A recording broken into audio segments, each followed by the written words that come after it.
Vous vous retrouvez tous les trois et toutes les trois le lendemain à la première heure devant le poste de garde. Vous arrivez chacun et chacune de vos petits chemins, des endroits où vous avez l'habitude de passer la nuit. Quelle nuit vous avez passé tous les trois après tout ce qui s'est passé hier Corbe, t'es rentré dormir chez toi ou pas? Est-ce que t'as vraiment un chez toi? Moi, pour ma part, je suis allé voir Elisa, qui est donc gérante de la Maison Close, à laquelle je vais souvent, et qui est une amie à moi. J'y allais pas pour consommer quoi que ce soit. J'avais juste besoin d'un peu de compagnie, de discuter, de me changer un peu les idées suite à un peu les dégueulasseries qu'on a vues dans cette maison. Et donc une nuit plutôt agitée, avec des pensées assez sombres. Et puis bah voilà, je suis là devant le poste de garde, des cernes bien creusées. Effectivement, c'était pas le plus tranquille des jours de repos. Euh, Shuffle, de ton côté, tu ressembles à quoi? T'as passé la nuit où et dans quel état? J'ai passé la nuit chez moi et j'ai mal dormi et mes rêves, mes cauchemars étaient pas forcément composés de têtes de cochon et d'hommes remplis d'or, mais plus d'écritures que j'arrivais pas à déchiffrer, juste qui se brouillaient vraiment devant mon regard et compagnie. Et voilà, ça ressemble à ça. Une nuit un peu agitée, mais pas par des événements assez spécifiques, quoi. Mhm. Très bien. T'as été harcelé par des lettres, des mots, des glyphes, en tout cas des inscriptions qui t'ont tourneboulé toute la nuit. Et donc toi C'est aussi, ça, plutôt cerné à mon avis quand tu retrouves tes camarades au petit matin le lendemain. un petit peu, ouais. Ok. Madeleine, de ton côté. Eh ben Madeleine, comme elle a été extrêmement occupée avec tout ça, elle n'a pas pris sa fameuse boisson qui l'empêche d'être narcoleptique. Ce qui fait qu'en plein milieu du bar, quand ils y étaient à trois, elle s'est profondément endormie à table, sans doute abandonnée par ses camarades Oui. qui se sont dit que c'était la meilleure chose à faire. Et donc elle s'est réveillée pendant la nuit au bar. Et en fait, elle n'a pas pu rendormir parce que du coup, elle est aussi insomniaque, ce qui est quand même problématique. Et elle a décidé, d'abord, elle a dit qu'elle allait aller se faire une balade sur les quais parce que peut-être qu'en réfléchissant toute seule, elle va trouver la solution à l'affaire. Pas du tout, en fait, elle a juste été jouer aux jeux et aux courses de Ragondin encore, en se disant que de toute façon, c'est un problème pour demain. Et donc, elle arrive en ayant absolument quasiment pas dormi, parce qu'elle n'arrivait plus à dormir de toute façon. Donc, aussi avec des cernes auprès de ses deux collègues. Mais elle arrive à l'heure, quand même, parce qu'elle n'a pas dormi, donc elle n'arrive pas en retard. Toujours est-il que ouais, toi aussi t'es fatigué, mais pas pour les mêmes raisons. Surtout qu'à plusieurs reprises, à mon avis, il y a eu une sorte de grand balai qui venait te taper alors que t'étais affalé sur la table pour essayer de te dégager, mais vu ta carrure, ils ont pas réussi à faire grand-chose. Donc effectivement, tu t'es réveillé dans cette taverne vide et t'es parti marcher sur les quais en dilapidant ta fortune et en t'en refaisant un petit peu au paquet, quoi, au passage. Donc toujours est-il que voilà, on est très tôt le matin. Les coqs de Wasburg ont retenti. Et vous arrivez avec vos trois dégaines, un peu fatiguées, un peu hésitantes, devant ce poste de garde, le vôtre, et devant cet escalier que d'habitude vous ne franchissez que très rarement, voire même jamais. Et pourtant là, en 2 jours consécutifs, vous allez monter à cet étage, à l'étage du prévôt, pour lui faire votre rapport, pour lui dire ce dont vous avez été témoin et où vous en êtes de cette tâche qui devait apparemment être réglée dans l'après-midi, dans la demi-heure même selon lui. Encore une fois, bon, les gens de bureau sont un peu déconnectés du terrain. Ça leur arrive d'estimer plus ou moins habilement votre réel boulot. Toujours est-il que là, on est au-delà du crime passionnel, on est au-delà du règlement de compte. C'est autre chose, quoi. C'est pas quelque chose de banal dans la garde que ce genre d'affaires. Et alors que vous montez l'escalier, la secrétaire vous annonce que non, le prévôt-zèle est pas encore là, non. Non, mais ça, on le savait, hein. On avait tout prévu. Bon écoutez, montez à l'étage, attendez-le devant, puisque vous en avez l'habitude. Merci, mon petit. Mhm. Les autres vous suivez. Oui, Et au bout bien d'une sûr. dizaine de minutes, vous voyez le prévôt qui gravit cet escalier il a une tenue impeccable. Une sorte de pourpoint dans les tons violets, brodé de cils d'or, une sorte de petit chapeau souple, un peu bouffant comme ça, qui pendouille. Corbe, mélange de jalousie et de nouveaux plans de carrière qui trottent dans la tête à ce moment-là. Toujours est-il qu'il arrive devant la porte, il a l'air très pressé, et quand il vous voit, il a quelle tête, le prévôt? Est-ce qu'il est content de les voir? Est-ce qu'il les trouve un peu en retard sur la pendule? Ou est-ce qu'il le dérange à ce moment-là? Honnêtement, non. Pressé de prendre les choses en main, de démarrer sa journée. On est en retard, mais on est dans les temps. Il leur ouvre la porte et puis il dégage cette énergie de « vous m'emboîtez le pas ». Il dit pas de mots, il dit rien, juste la façon d'ouvrir la porte, c'est « vous me suivez ». On va débriefer tout ça. Il n'y a pas de mots échangés, il n'y a même pas de geste. Y a rien. Il ouvre cette porte, il rentre et il ouvre et il laisse la porte grande ouverte. C'est une invitation suffisante pour que vous vous y engouffriez. Vous aussi, vous n'avez pas envie que ça dure 3 heures non plus, surtout que vous n'avez pas encore toutes les réponses à ces questions. Et il va falloir en trouver pour lui, histoire de prouver que vous n'êtes pas des branques et que vous méritez votre solde. Vous rentrez tous les trois, vous fermez la porte derrière vous.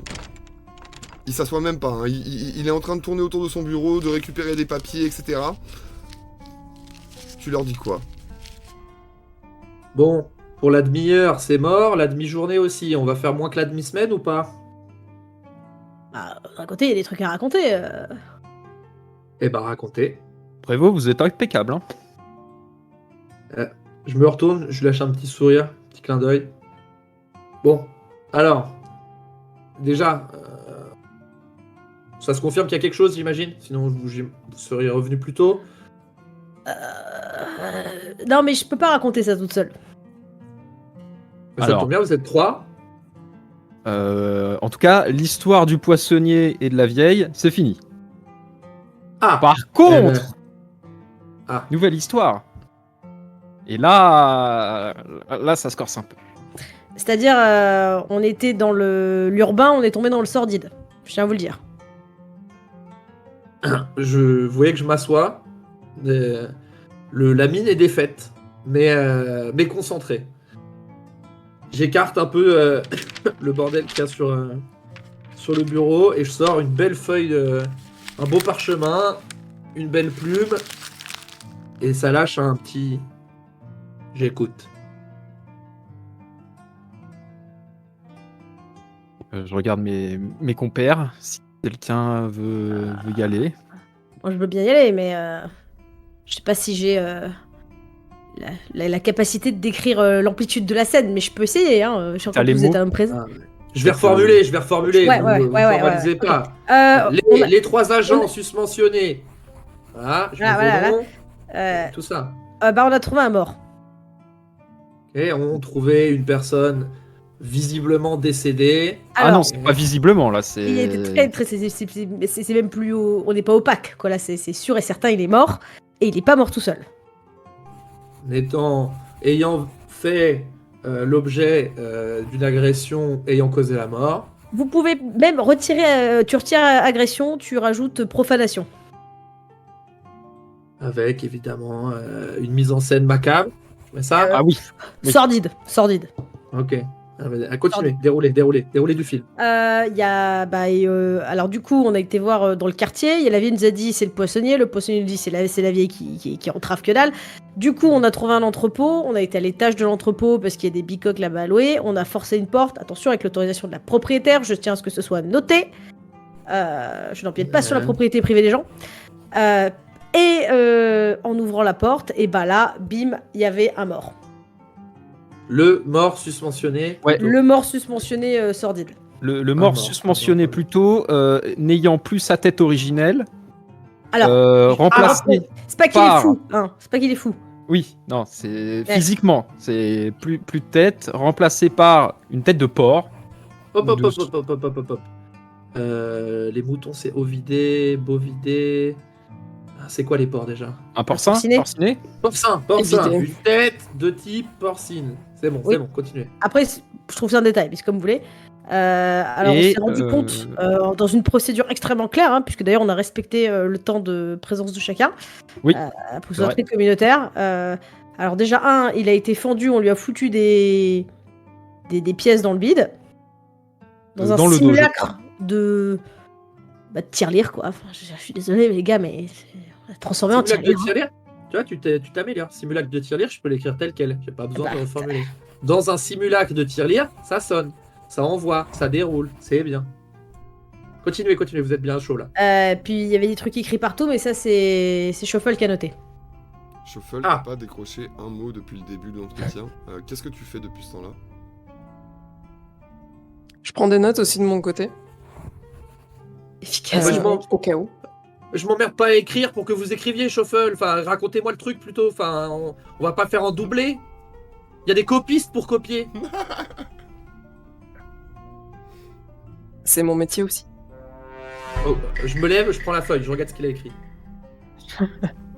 Je fais c'est pas mal, c'est pas mal, c'est pas mal. Et là, petit à petit, je te prends par les épaules. Le prévôt, il est un peu. Tu vois, il est bien.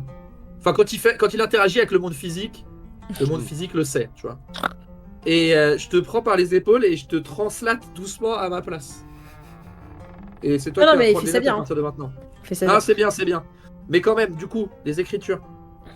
Ah bah ça, on sait pas. Ça, on n'a pas... J'ai rien entravé. Hein. Pourtant, on s'y est mis, hein, on a regardé, hein, pas qu'un peu. Hein. Et c'est du. J'ai besoin encore d'un peu de temps pour comprendre ce qui a été écrit. Autre information que je viens de me souvenir, il semblerait que ce monsieur Port soit le maître du Val. Voilà. Ah, et parce que on a quand même fait notre petite enquête, on a quand même demandé à la gérante, et du coup, Et on ouais. a pu avoir son nom. Alors, il y a des petites choses. Mon petit Corbel, Toffel, Kartoffel, qu'il faut pas noter dans le rapport. Donc, le loritin, on précise pas, on met langage inconnu, comme ça évite que ça devienne une affaire politico, je sais pas quoi. Et le maître du Val, on fait une rature. Il y a une tâche. Il a un blast connu? Ouais. En tout cas, pour l'instant, tant que je sais pas ce que ça implique, petite tâche à l'endroit approprié. Voilà. Donc, là, on C'est part noté sur une affaire de plus d'une demi-semaine, là. Ouais, au moins. Non, bon, l'avantage, je vous le dis, c'est que vous avez du boulot, et c'est jamais une mauvaise nouvelle, puisque c'est ce qui nous fait en tant que travailleurs, c'est ce qui nous permet d'influer sur la société, c'est notre force de travail qui est exploitée, je le rappelle, par les huiles Ah non, à des non, voies détournées. Moi, je me fais un peu exploiter de rien du tout, moi. Je vous préviens. C'est un vous collectif. Elle a Par son contre- code pénal pour nous le dire. Exactement. Le petit problème, c'est que là, les jours de congé, il va pas falloir y compter tout de suite, parce que ça, il va falloir me le résoudre, Fissa. Alors, moi, je veux bien qu'on compte pas mes jours de congé, mais je vous explique, moi, je les récupère après. C'est évidemment le code qui s'appliquera comme toujours. Vous serez rémunéré en horaire nocturne à partir de 12h30, ce qui, je pense, encore une fois, permet quand même une certaine largesse. Surtout que rien vous empêche de commencer l'enquête vers midi 15.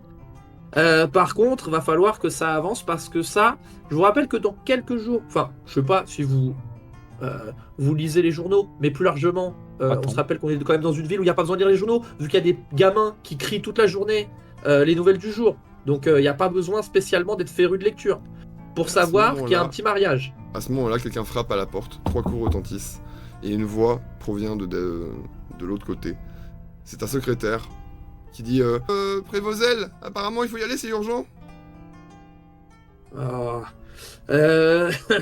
Alors, ce qu'on fait. Déjà, vous continuez, hein. C'est bien ça là. Hein, moi, quand je vous ai fait venir, j'étais pas sûr que ça allait débiter comme ça débite. C'est Alors, moi, j'ai une question quand même, parce que moi, je veux bien qu'on la loufte pas sur le fait que le gars, il faut pas dire son nom, mais à un moment donné, il va falloir qu'on pose des questions. Donc, on fait comment pour poser des questions sur le gars si on parle pas Alors que c'est le là- gars?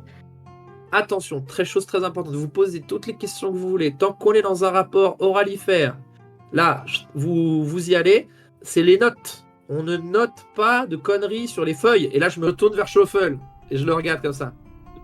On ne note pas de conneries. Non, on s'en fout, on lui donne un pseudonyme. Voilà, très bien. Eh ben, je sais pas moi, Peppa Pig, ce que vous voulez. À ce moment-là, le prévôt a une petite illumination. Tu penses aussi que on peut évoquer la disparition de Maître Duval sans dire qu'on a trouvé son cadavre. C'est-à-dire qu'effectivement, là, il aura du mal à réapparaître où que ce soit. Donc on peut très bien dire qu'on enquête sur sa disparition. Et poser des questions à ce sujet, par exemple. Voilà, très bien. C'est une bonne idée. En fait, ce que vous faites, c'est que là, on a 2 dossiers d'ouverts. On a un homme à tête de porc. Bon, j'avoue, curieux. Et de l'autre côté, on a Mestre Duval n'est plus là. Les plus malins feront le lien. Mais nous, en attendant, dans les dossiers, on peut garder 2 piles séparées. Et ça nous évite d'avoir de la merde jusqu'au cou. Moi j'ai une question encore.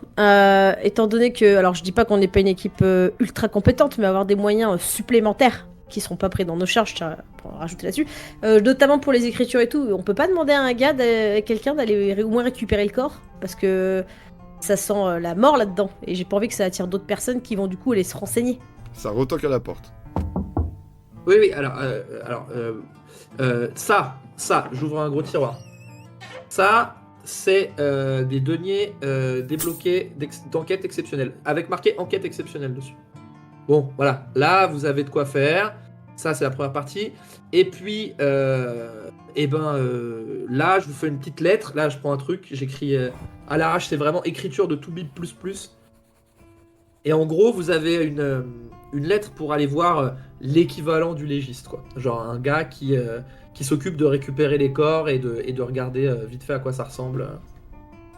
Celui qui est le plus là-dedans dans la garde, quoi. Et je vous mets une petite lettre, vous pouvez lui mettre la pression avec ça. Je mets un petit seau, hop. Vous avez donc cette bourse pleine de Gelders et cette lettre de recommandation, se laisser passer, en tout cas cette lettre marquée du sceau du prévôt. Et vous comprenez très vite que vous n'obtiendrez rien de plus de lui. Apparemment, il est vraiment pressé par son agenda officiel et il vous congédie et vous demande de quitter la pièce assez rapidement. Vous vous exécutez, puisque vous êtes des gardes bien élevés. Et une fois dehors, vous entendez un petit peu d'agitation qui provient du bureau. Et à ce moment-là, la porte s'ouvre et vous découvrez... Le prévôt Zell dans une toute nouvelle tenue, un habit de lumière.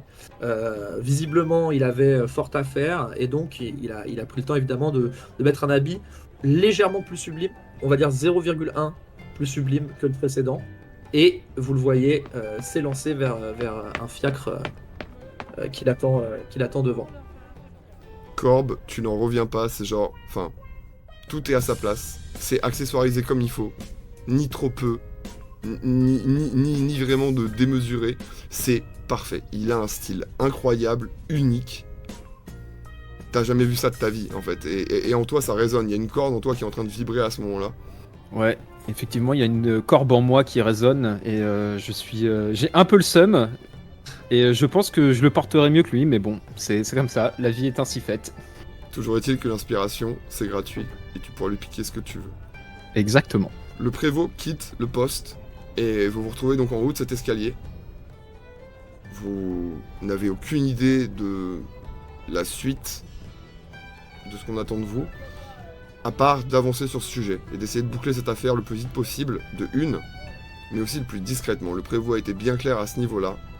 Il faut éviter tout scandale en ce moment. Faites ce que vous pouvez pour censurer les rapports, avancer à pas feutrés et être discret.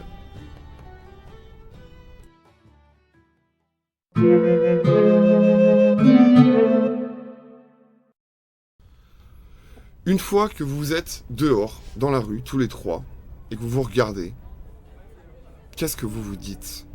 Vers quoi vous allez orienter vos efforts, au moins dans cette matinée, voire cette journée? À quoi vous allez la consacrer? Moi j'ai une idée. Ah, bah je t'en prie, partage-la. Hein. Alors déjà, moi je trouve que c'est pas normal qu'un mec avec son salaire il soit sapé comme ça. Je pense que ça cache quelque chose dans le dos du travailleur. Mais ça c'est notre conversation. Deuxième chose. Si on doit chercher des informations sur un mec auquel on n'est pas censé parler de lui, mais que du coup on peut pas aller chez lui parce que techniquement ça fait un peu bizarre, mais que du coup on sait pas où il habite, on pourrait peut-être aller... C'est un commerçant, non? C'était pas un truc comme ça? Un mestre. En gros, vous lui aviez subtilisé sur son corps une chevalière d'un ordre de la guilde des mines, en fait. En gros, ça serait un propriétaire de mine, et donc qui serait sûrement enregistré quelque part, ou en tout cas voilà, affilié à une guilde. On pourrait aller éventuellement à la guilde, comme ça au moins on peut essayer d'avoir des infos sur lui, on peut savoir où est-ce qu'il habite. Parce que peut-être que c'est chez lui qu'il a été kidnappé. Il y aura peut-être des indices. Peut-être qu'il y a une veuve qui sait pas qu'elle est veuve. Il faut pas qu'on lui dise qu'elle est Le veuve. registre des guildes, je peux y avoir facilement accès, tu penses? Ouais, c'est quelque chose de plus ou moins officiel. Hein. Mais c'est surtout que ça serait plus discret que ce soit moi qui aille chercher certaines informations, vu que je suis souvent dans ce genre d'endroit, j'imagine. Donc j'en fais part aux autres en disant que de toute façon il faut être discret et éviter de faire cette enquête en posant trop de questions à aux gens, quoi. Donc du coup, comme j'avais effectivement dans l'idée d'aller déchiffrer ce texte, je en profiterai pour aller vérifier dans le registre de guilde si éventuellement je pourrais pas une information, et je pense que je passerai relativement inaperçu vu que c'est le genre de choses que je farfouille assez régulièrement et on m'y voit assez souvent. Donc je peux partir de mon côté pour aller vérifier tout ça, quoi. Et avec Corbe, on peut aller voir le médecin là pour quand même exfiltrer le cadavre parce que il va finir par attirer les ragons, lui. S'il continue à confier comme ça dans sa tôle. Ça pourrait être une bonne idée, effectivement, de le mettre hors des yeux importants. Dis-moi, Shuffle, c'est bien du loritain que t'as dit que c'était où ça ressemblait Ça y ressemble en tout cas, oui. Ok, parce qu'il me semble qu'il y a un petit quartier loritain pas loin de la poissonnerie et du corps. On pourrait peut-être aller traîner une ou deux oreilles. C'est pas bête. Mais on pourra aller faire ça après le légiste et puis voilà quoi. Je pense C'est que déjà la un bon priorité, programme. c'est Hein. effectivement d'évacuer le corps, histoire que ça commence pas à aller jusqu'au-delà de notre ville, quoi. Parce que De toute façon, il est tellement défiguré le bonhomme que personne ne le reconnaîtrait. Donc, ouais, mais il y avait quand même pas mal de gens qui étaient en attroupement la dernière fois, donc déjà faudrait pas qu'il y ait des curieux. C'est vrai. Bon, eh bien, respect de l'ordre. Et puis on y va, hein. Donc si je comprends bien, pendant ce temps-là, Shuffle, toi tu vas essayer de te rendre à la bibliothèque, ou en tout cas à l'hôtel de ville ou n'importe où tu pourras accéder à des registres. Alors que Corbe et Madeleine, vous allez voir effectivement le légiste avec ce certificat en poche pour essayer de mettre le corps en sécurité, voire même de lui demander ce qu'il en pense et d'avoir un avis là-dessus. Tout à fait. Et puis, l'idée c'est de vous retrouver à peu près au niveau de la poissonnerie d'Helmut, peut-être pour voir s'il est toujours possible de récupérer un peu de poiscaille par rapport à ce que vous y avez dit l'autre jour, et puis surtout aller traîner dans le quartier loritain pour voir si quelqu'un aurait une idée de ce qui se passe, ou aurait entendu, ou comprendrait quelque chose à tout ça. Ça me paraît un plan. Très bien. Shuffle, il va te falloir un petit peu de temps pour rejoindre, on va dire, plus le cœur de la ville où sont les archives et tous les bâtiments administratifs. Et Corbe et Madeleine vont arriver un peu plus rapidement devant ce grand bâtiment qui est une sorte de morgue, effectivement. Et à l'intérieur, vous vous dirigez vers le responsable en lui expliquant très rapidement pourquoi vous êtes là. Il acquiesce et fait signe à un apprenti de vous accompagner avec une charrette pour récupérer le corps et le ramener ici, dans une de leurs caves, qui sera bien meilleure pour pouvoir conserver ce corps à l'abri des regards indiscrets. Vous voyez ce grand dadais qui a l'air d'avoir, je sais pas, 16-17 ans. Il est énorme, un profil joueur de rugby, mais dans ses yeux, il n'y a pas grand-chose qui se passe. Voilà, il a l'air costaud, c'est déjà bien, et il suit les ordres simples, les phrases simples. Qu'est-ce que vous lui dites à ce gaillard Bon bah voilà, je vous présente, c'est Benoît, il vous accompagne.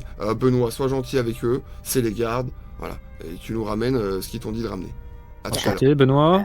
Vous pourriez pas nous enfiler un qui est un peu plus frais, par contre?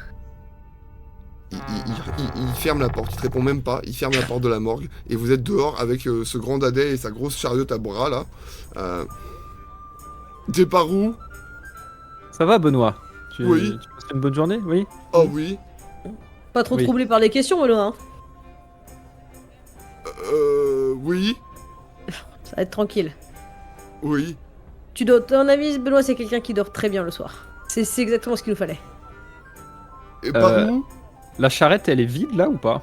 Oui, elle est vide, il y a une sorte de grande bâche. Tu vois que c'est du bois, mais du bois de pas très bonne facture, qu'il a bu un tas de liquides variés et divers, il est maculé de taches plus ou moins ignobles.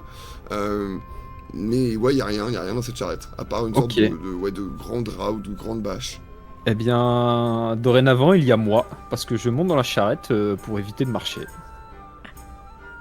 Ça fait beaucoup rire Benoît. Et Voilà. qui dit ah oui, le cheval. et en fait, Ouais, ils c'est vont bien, juste Benoît, donner c'est une bien. direction. Eh bah, on lui indique la direction. Madeleine, tu marches ou tu... Ah non, moi je suis les cerveaux, hein, je reste derrière. hein. Très bien. Et donc tu vois Benoît taper un peu du sabot et faire mine d'être un cheval de trait, de t'amener en calèche. Et toi tu fais des grands gestes pour lui dire, ou tu lui tapes sur les épaules, je sais pas, pour lui dire à gauche, à droite, ou t'as pas de Je vais lui tirer les oreilles. Tu vas lui pour, tirer. Donc t'es debout sur la charrette et tu lui tires les oreilles comme ça. Exactement pour le manœuvrer, ouais.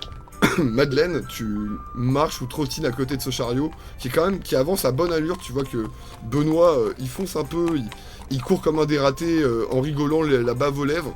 Parce Non, mais que moi je me méfie, j'en ai vu des cons sur les champs de bataille donc. il passe le meilleur moment de sa vie. Mais à un moment donné, il y a un cheval qui traverse aussi devant lui. Et Corbe essaye de tirer sur ses oreilles oui. de toutes ses forces.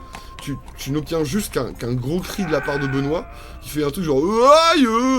Et en fait, du coup, il envoie la charrette dans un grand mouvement s'écraser contre le mur.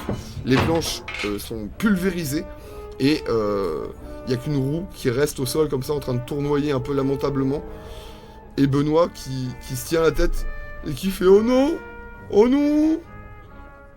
Alors Madeleine, qui est absolument là pour aider, va s'approcher en faisant un slow clap. Voilà, parce qu'elle a vraiment envie d'aider et c'est important pour elle de marquer tout son soutien à ce moment-là. Corbe, il va Bon. sans dire que toi t'as bien valdingué aussi, t'as Ouais, atterri sur les genoux, sur les fesses, tu nous diras, mais voilà. Ça reste assez humiliant et désagréable aussi. Ouais, bah je pense que je suis atterri ventre contre terre avec les jambes arquées au-dessus de moi. Et je fais Ah, c'est la tuile. Ah, c'est bah, la tuile. Il a qu'un peu la tuile, c'est que là en fait il va quand même pas nous le transporter dans les bras là, le colis, hein. Parce que je veux bien qu'à mon avis il est pas atteint dans tous ses sens, mais l'olfactif ça risque de le déranger.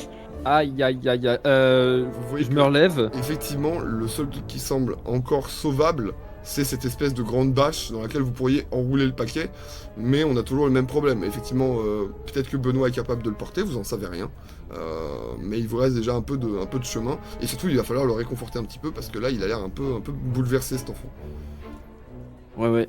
Je me relève et le cheval qui est passé et qui a perturbé notre trajet, il est parti. C'était une charrette, c'était quoi? Il est parti un peu loin, et en fait tu vois justement en tournant la tête effectivement qu'il a échappé au contrôle de son propriétaire, qui devait le tenir en bride.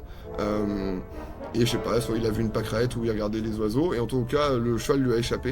Et il a traversé effectivement, il est en train vu le boucan, de semer le chaos 2-3 rues plus loin. Tu peux peut-être le rattraper. Pendant qu'elle tapote sur l'épaule de Benoît, elle lui chuchote comme elle chuchote au Ragondin après une course perdue. Elle gueule sur Madeleine gueule sur son collègue. Réquisitionne. Réquisitionne.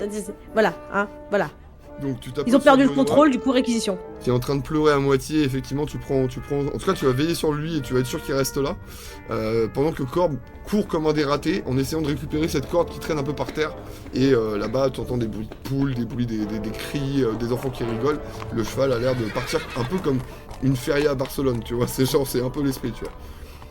Sur ces bons mots, pendant ce temps-là, à quelques bons quartiers de là quand même, Chauffol, t'as rien entendu de cette agitation. T'arrives dans des lieux calmes, remplis d'érudits et de crânes chauves. Tu te diriges vers où exactement pour trouver tes infos d'abord? Sachant que tu trouveras peut-être pas tout au même endroit, on verra.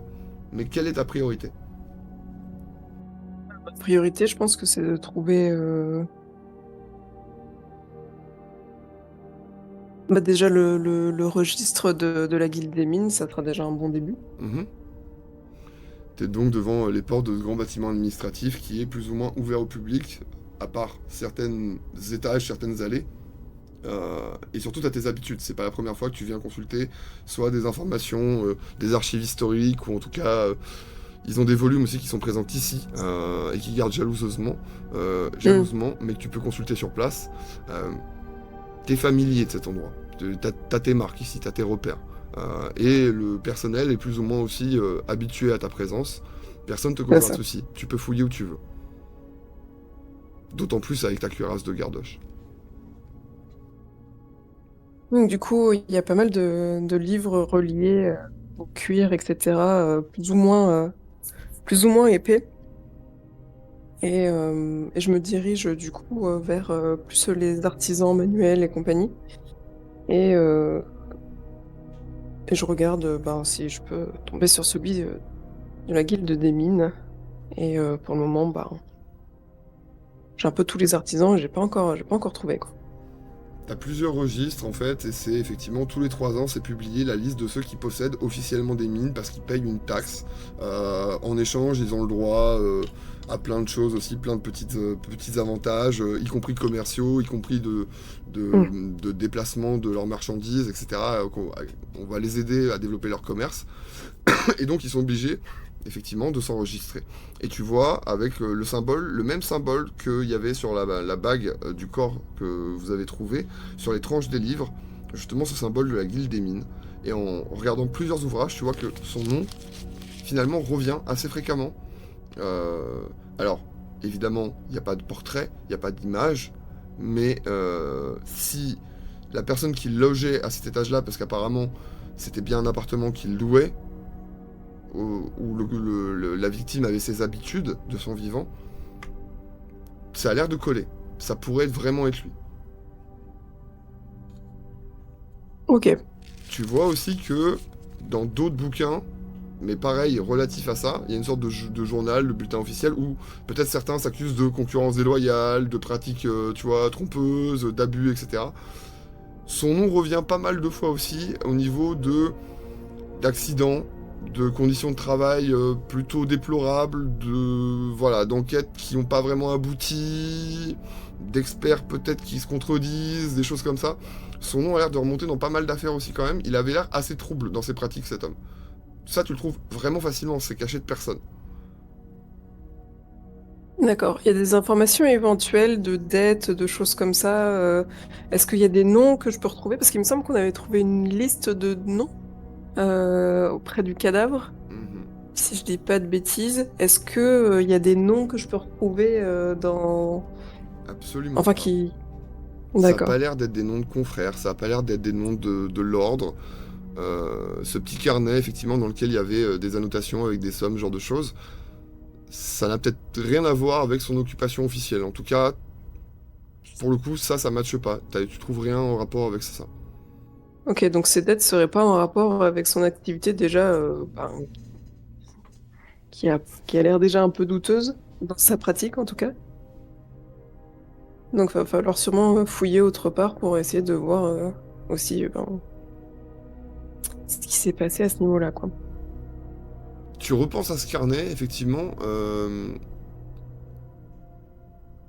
Tu fouilles tes poches pour essayer de voir si tu l'as pris sur toi. Apparemment, non, c'est quelqu'un d'autre qui l'a récupéré, un des deux autres. T'aurais aimé pouvoir le consulter. Mais t'es en train de juste te demander si c'était pas des dettes, si c'était pas plutôt l'inverse. À savoir, un livre de compte, mais plus comme un prêteur sur gage ou comme un banquier non officiel. En tout cas, plutôt quelqu'un qui prêterait de l'argent que quelqu'un qui devrait beaucoup à différentes personnes. Ouais, et on lui aurait rendu un peu brutalement, quoi. C'est une possibilité. Toujours est-il que fouiller tous ces bouquins t'aura pris une bonne partie de la matinée et que ton ventre gargouille un petit peu et te tire un peu de tes pensées et t'invite surtout à avancer. Tu devrais pas trop tarder logiquement à retrouver tes amis. T'ignores tout des difficultés que eux peuvent rencontrer en ce moment même. Et t'as encore une destination à visiter, ou en tout cas un coup à jouer pour essayer de comprendre et d'avancer sur le sujet de ces inscriptions en lettres de sang qu'il y avait sur le mur, bien qu'incomplètes, sur cette scène de crime horrible.